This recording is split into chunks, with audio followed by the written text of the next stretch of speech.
कि हो जाइबा दोसर के तू कुछ दिन के बाद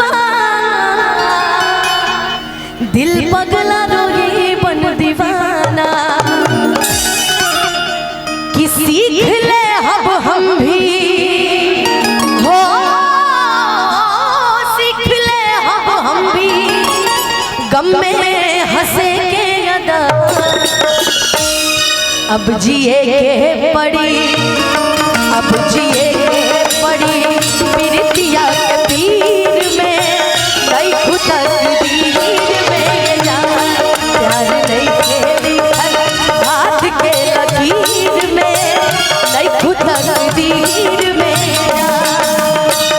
जान गई ये हो जान गई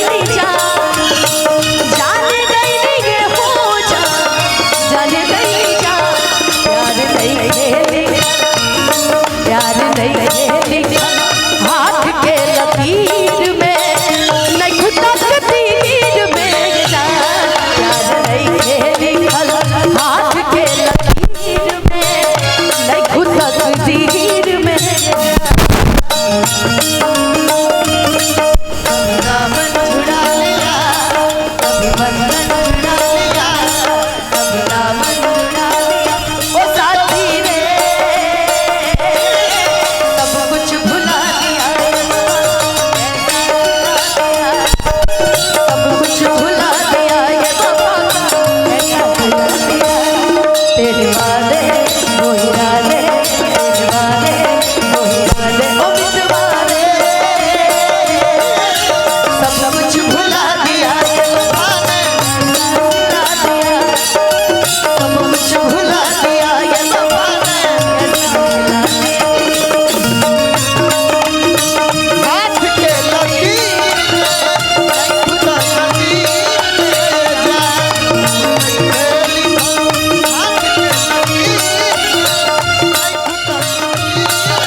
अक्सर ई होला के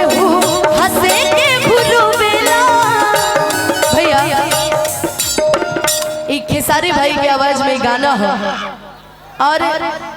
ई गाना के लाइन हमरा बड़ा सुंदर लगेला भैया कौन गाना के कि अक्सर ई होला के हंसे के भूलो बेला प्रेम के भी लीला कुछ अजीब बा कि बेवफा भी कह दी कैसे मासूम यार के दगाबाज अपन ही नसीब बा कि सीख ले अब हम भी गम में हंसे के अदा